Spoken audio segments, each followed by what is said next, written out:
Morning students, आज हम lesson third को आगे बढ़ाते हुए निषेचन प्रक्रिया का अध्ययन करेंगे पादपों में। कौन से पादपों में? एंजियोस्पर्म पादपों में।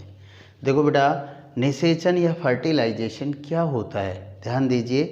पादपों में नर युग्मक का मादा युग्मक से संलयित होने का जो प्रोसेस है वही निषेचन कहलाता है।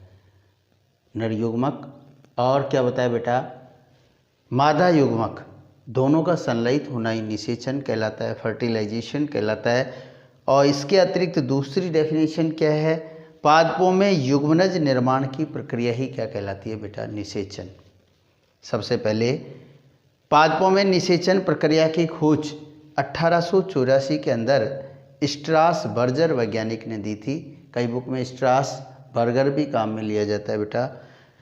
किस पादप में की थी? लीलियम पादप में। अब देखो बेटा, इसके बाद हम आगे बढ़ते हैं कि निषेचन के चरण की जो निषेचन प्रक्रिया है, फर्टिलाइजेशन है, इसके कितने चरण हैं। तो देखो बेटा, निषेचन प्रक्रिया के 5 चरण हैं।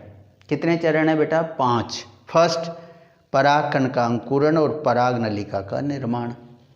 दूसरा, पराग नलिका का मार्ग। तीसरा है बेटा पराग नलिका का बीजांड में प्रवेश। और फोर्थ है पराग नलिका का भ्रूण कोश में प्रवेश। और लास्ट 5वां जो इसका चरण है, धोरा निषेचन और त्रिसंलयन। देखो बेटा, आप सभी जानते हैं मादा युग्मक बीजांड के अंदर, यानी हम कह सकते हैं भ्रूण कोश कहलाता है। जो 7 कोशिकीय 8 केंद्र की संरचना होती है वो तो मादा युग्मक हो गया।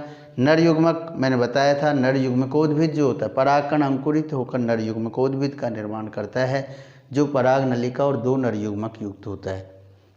ये कैसे गमन करते हैं? तो इसके निषेचन के कितने चरण बताए बेटा? परागकण का अंकुरण, सेकंड पराग नलिका का मार्ग, तीसरा पराग नलिका का बीजांड में प्रवेश, फोर्थ पराग नलिका का भ्रूण कोश में प्रवेश, और लास्ट धोरा निषेचन और त्रिसंलयन। आज हम कौन से चरण का अध्ययन करेंगे? केवल परागकण अंकुरण और पराग नलिका के निर्माण का अध्ययन करेंगे। तो देखो बेटा, परागकण का अंकुरण और पराग नलिका का निर्माण मादा पुष्प की वर्तिकाग्र पर होता है, जहाँ परागकण पहुँच जाता है, और तो उस क्रिया को हम परागण कहते हैं, चाहे वो स्वपरागण हो चाहे परपरागण। अब देखो बेटा, वहाँ पर क्या करेगा, अंकुरण कैसे करेगा? अंकुरण की अवधि और समय भी अलग अलग पादपों में अलग अलग होता है। तो परागकण के अंकुरण का समय ही पराग अंकुरण अवधि कहलाता है, जो अलग अलग पादपों में अलग अलग होता है। अब देखो, परागकण जैसे ही मादा पुष्प की वर्तिकाग्र पर पहुंचता है तो वहां वह जल और शर्करा का अवशोषण करता है, जिससे उसके आकार में वृद्धि होती है। उसके पश्चात क्या है, आप सभी जानते हैं कि जो परागकण होता है उसका जो आंतरिक स्तर होता है, जिसको हम इंटाइन कहते हैं, अंतःचोल, उससे पराग नलिका एक ट्यूब बाहर निकलती है जिसको पराग नलिका कहते हैं। उसमें 2 नर युग्मक चल जाते हैं, तो इसे हम परागकण का अंकुरण और पराग नलिका का निर्माण कहते हैं। अब देखो बेटा,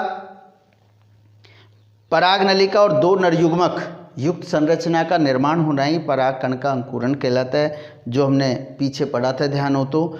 अब देखो, जो पराग नलिका की लंबाई होती है अलग अलग पादपों में अलग अलग होती है। मक्का में इसकी लंबाई 450 mm होती है। अब देखिए, इसके अतिरिक्त और क्या है, कुछ पादपों में एक ही पराग नलिका का निर्माण होता है, जिसको मोनोसाइफोनस, एक नलिकीय अंकुरण कहते हैं। और जैसे सरसों, बैंगन, टमाटर मोनोसाइफोनस है, क्योंकि इनमें एक ही नलिका, पराग नलिका का निर्माण होता है। इसके अतिरिक्त कुछ पादपों में एक से अधिक पराग नलिका का निर्माण होता है, जिनको हम पॉलीसाइफोनस कहते हैं, अर्थात बहुनलिकीय।